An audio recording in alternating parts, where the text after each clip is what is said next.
Oi, tudo bom? Nós vamos dar continuidade ao nosso estudo aqui no versículo 14, no capítulo 4 do livro de João.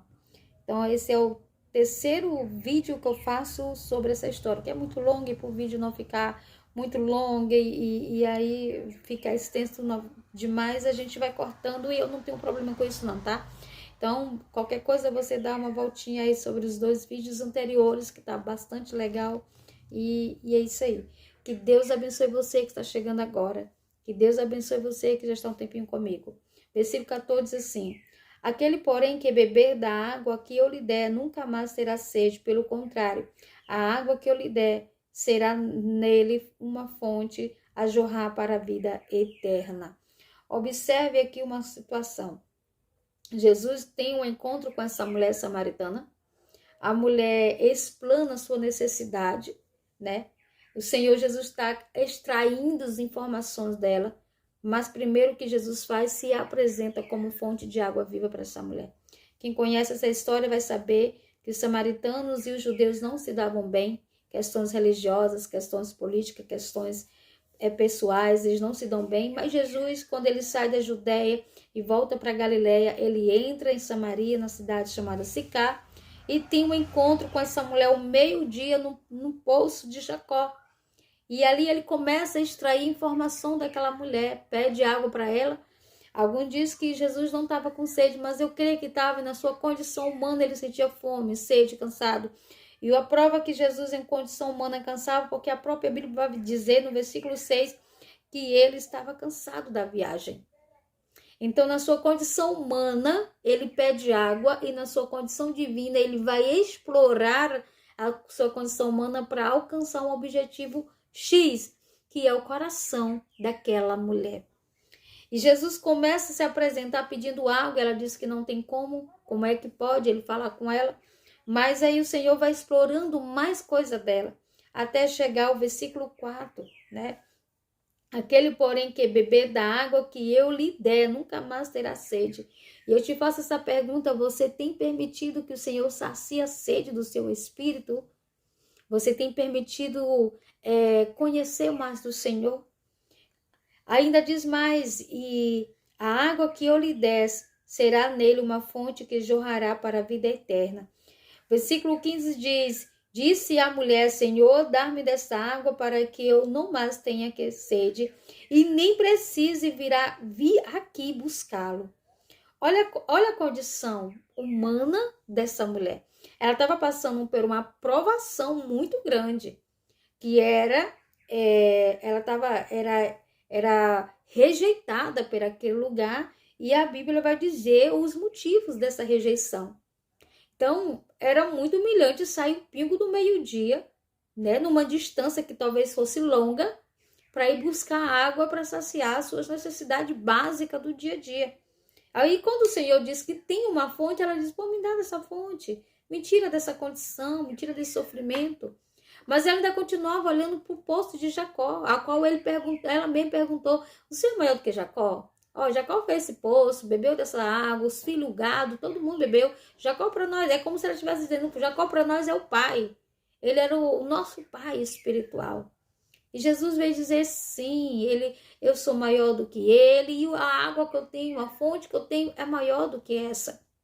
Porque o que ele lhes deu foi bom, saciou, ajudou bastante. Mas o que eu tenho para te dar é superior, é maior. Olha o que o 16 vai dizer. E disse Jesus: vai, chama o teu marido e vem cá. Olha, Jesus foi bem na raiz do problema daquela mulher, porque não era só a falta de água que estava ali matando aquela mulher por dentro, mas a honra dessa mulher, a honra dela estava num estado degradado, né? Então, olha o que Jesus diz: vai lá buscar o seu marido. Era aqui que Jesus queria chegar. Aí no 17 vai dar-nos dessa informação. Ao que ele respondeu a mulher: não tenho marido. E replicou Jesus: bem disseste, não tem marido. 18. Porque 5 maridos já tivesse, e esse que agora tens não é teu marido. E isso disseste com verdade. Então era exatamente isso. Era exatamente isso. Ela não mentiu. Aquela mulher ela foi bastante sincera para confessar: eu não tenho marido. Ela poderia dizer muito bem, porque ela não conhecia Jesus, não sabia quem era Jesus, não sabia que Jesus era conhecedor de todas as coisas, não sabia que Jesus já conhecia sua história, ela não sabia disso.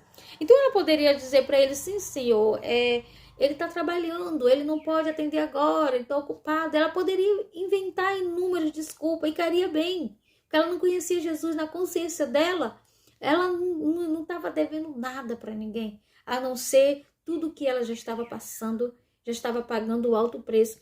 Mas Jesus, quando fala isso, ela confere com verdade: eu não tenho marido. Eu não tenho marido. Porque ela sabe que aqueles que já se passou não se conta. E o que ela tinha naquele momento, como Jesus disse, não é seu marido. Ele não é seu, mulher. Tu não é casada com ele, mulher. E aí o que é que a palavra vai dizer? Porque 5 maridos já tivesse e esse agora tens, não é teu marido. E isso disseste com verdade. E Jesus veio, quero encerrar esse vídeo bem aqui, e Jesus veio para dar a chance àquela mulher de uma vida que ela não conhecia. Jesus veio apresentar-se para ela como a fonte da água viva. Veio apresentar para ela como um libertador. Ela o considerou como um profeta, a gente vai ver isso nos próximos vídeos. Então você observa que Jesus, no versículo 8, ele enviou os discípulos, para ter um encontro com ela. Por que a necessidade dos discípulos saírem?